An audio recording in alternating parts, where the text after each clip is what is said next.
Welcome to another edition of 15 Minutes in WACSI, the dedicated program that gives an opportunity for civil society actors to share their perspectives on what they are doing and some tips that you and I can learn from. I am Jim Chik Fomunjong, the head of the communication unit at WACSI, and today we will be discussing with a very vibrant actor within the civil society space in Ghana. And welcome to the show, sir. Thank you, my dear brother. My name is Salifu Kanton, Executive Director for Community Development Alliance, CDA Ghana. Great. Community Development Alliance, CDA Ghana. Can you tell us a little bit about this organization? Well, thank you. Community Development Alliance Ghana is a pro-good governance, accountability, community development organization that operates largely in northern Ghana, but with national significance on public policy and program implementation in Ghana. We have worked for the past decade and has sought to impact on community development initiatives across Ghana, particularly looking at how central government policy impacts on development outcomes at the regions, districts, and communities across Ghana. Our focus has largely been how we make government work better for the people, and also how the citizens are empowered to become active citizens, complementing the efforts of government to ensure that we improve development outcomes and social cohesion and peaceful coexistence among Ghanaian communities, particularly in the northern part of the country. If I must indicate that CDA is headquartered in the Upper West region, but currently has a satellite office in the Middle Belt, particularly in the Bono East region, where it implements various community-based interventions, essentially that seeks to empower local communities to have agency and to be able to contribute to their own development, whilst also holding local government authorities and central government accountable for the delivery of basic quality social services that meet their needs. I'm very, very much interested in your work with communities to ensure their contribution or their active participation in the development of their respective communities. And here we are, the Giving for Change program. You know, I'm sure our viewers will be wondering what the Giving for Change program is all about. But before we even talk about that, can you tell us what the role of CDA is within the entire Giving for Change program? Well, CDA has a very exciting history of working with Star Ghana as one of its strategic partners.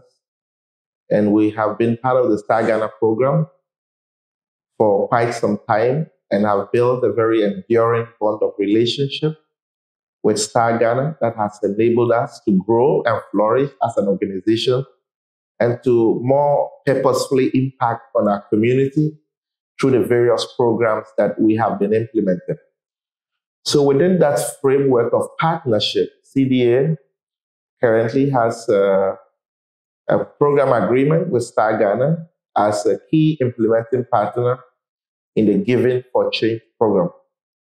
Initially, we had piloted the Giving for Change program in 2 districts in the Upper West region, specifically the Sisala West and the Lambuse-Kani districts, which are all rural districts in the Upper West region.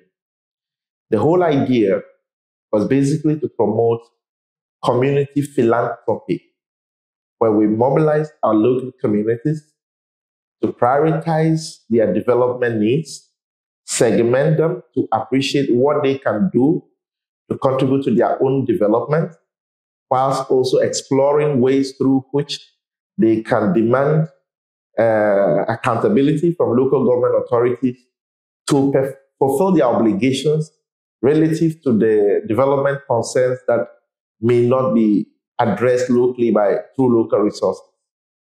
So That is how we have come into the Giving for Change project. And so far, it's been a very fulfilling and impactful process.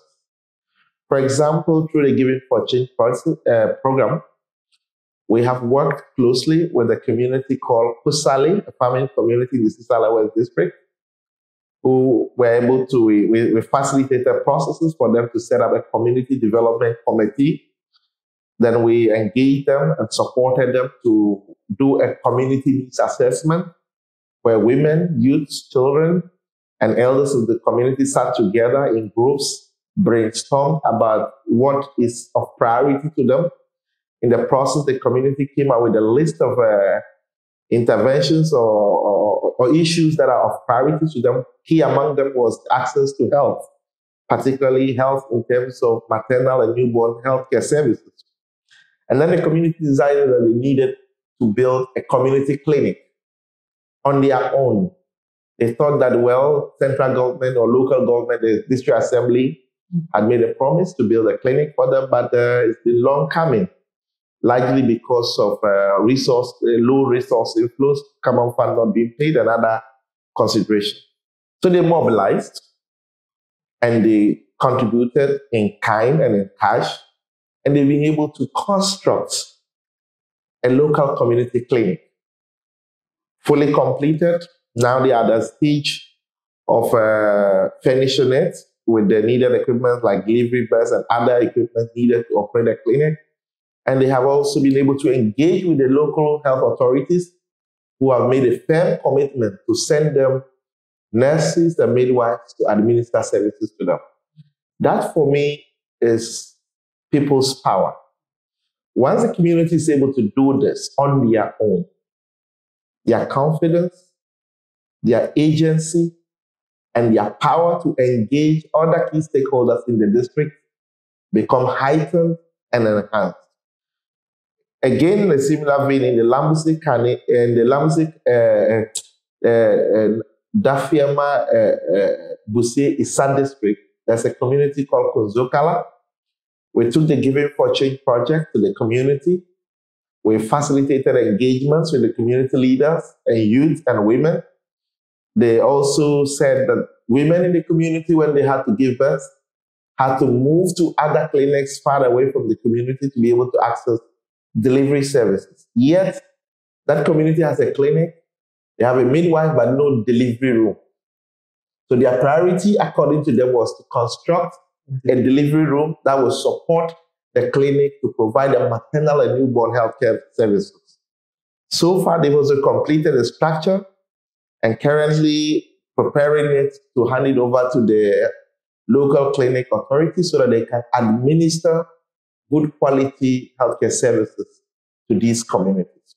These are quite interesting examples of how communities are mobilizing to advance, their own development. And it's really good to know that CDA is playing a key role in this process. So can you just elaborate a little bit on what you are learning from the Giving for Change program that is inspiring CDA to be able to be a key actor to engineer such progressive endeavors within these wonderful communities in Ghana? Well, there are key lessons that we have learned over the period. Key among them, is the fact that development is only meaningful and sustainable if it is people-led, people-owned, and people-driven. And communities that have learned to lead their own development processes tend to be more resilient, more sustainable, and more purposeful in whatever that they are doing to advance their own well-being. We've also discovered that beyond just the ownership and the resilience that comes out from self-help community development initiatives, we've also discovered that communities become more empowered and with enhanced agency to engage other actors only when they learn to contribute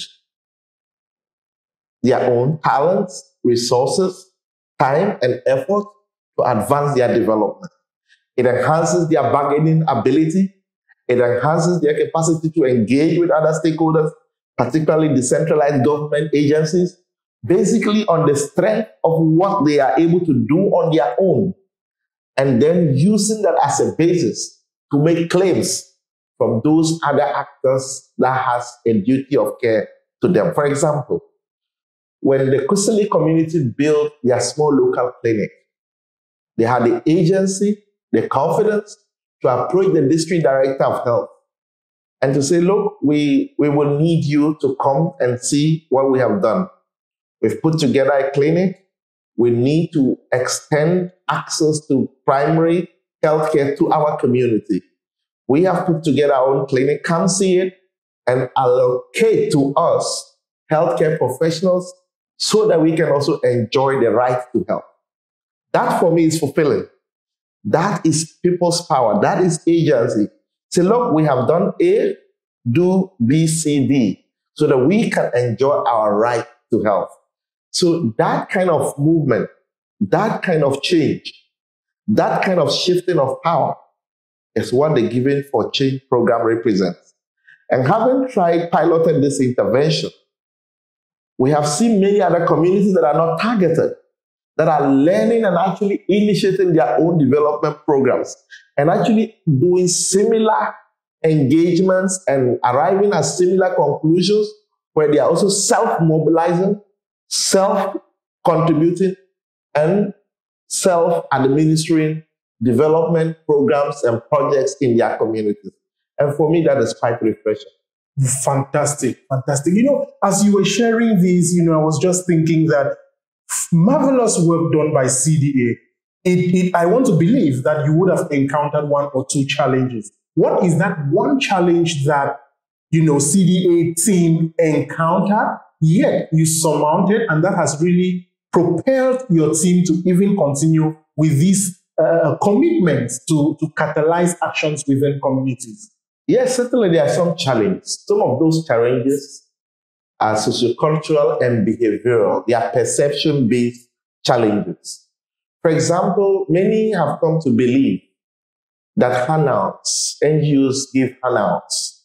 NGOs they make donations. They have a certain pot of money. When they come around, they just make donations. Mm-hmm. So that perception of NGOs being groups of people that mobilize resources and come and make donations to communities tend to influence people to say, look, what you came to our community, you've mobilized us together, and we were expecting you were going to build us a clinic, and then you say we should build it. But we were very conscious and purposeful in explaining that you've seen the paradigm where people come do donations and just give gifts and throw gifts at you. How has that changed your circumstances? How has that transformed your communities? And basically help the community to unlearn the notion that you can actually prosper or become resilient through handouts. And so we have helped communities to shift their own mentality to recognizing the facts that development is within them, and development initiated, supported by themselves, is the only means through which they can achieve self-actualization. That it will not take handouts, it will not take donations, it will take their own collective efforts, working together, contributing their own. It is that one that can help them leap out of poverty, not the handouts. And that shifting of behavior and mindset is what is driving the commitment, the mobilization, and the contributions that is trickling in to support these local communities advance their own development. Fantastic. Dear viewers, if you're watching this, it will be good to know from you what the perception of communities about NGOs in your area are. Just share your thoughts, share your views on this in the comment section, and let's get interacting. One last question for you, and this is really, for you to inspire, the lessons you've learned. What are those 3 key things you would want our viewers, other non-governmental organizations in Nigeria, in Sierra Leone, in Liberia, in the Gambia, Cote d'Ivoire, to take, from your experience working with these wonderful communities in Northern Ghana? Well, for viewers, we've had a very a period where civil NGO has been synonymous to donations and tokenistic development programs and stuff where NGOs go do one little thing there or that, and basically more like charity, more from a charity perspective. Now we have moved beyond that paradigm to become key influencers, strategic partners, providing complementary services that enable communities to reflect, to plan, and to advance their own development cause. So the era where NGOs are seen as only people who come to make little donations is shifting towards where we are influencing communities, influencing policies, programs, and building the capacity, the power, the influence of local communities to drive their own development. That is the only way we can have meaningful, sustainable, resilient community development initiatives. And for me, that is the shift that all NGOs must take note of.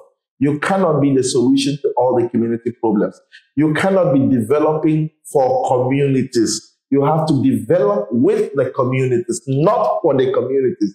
And to develop with the communities mean engaging them, creating spaces for them to self-plan, self-initiate, self-mobilize, and drive their own path to development.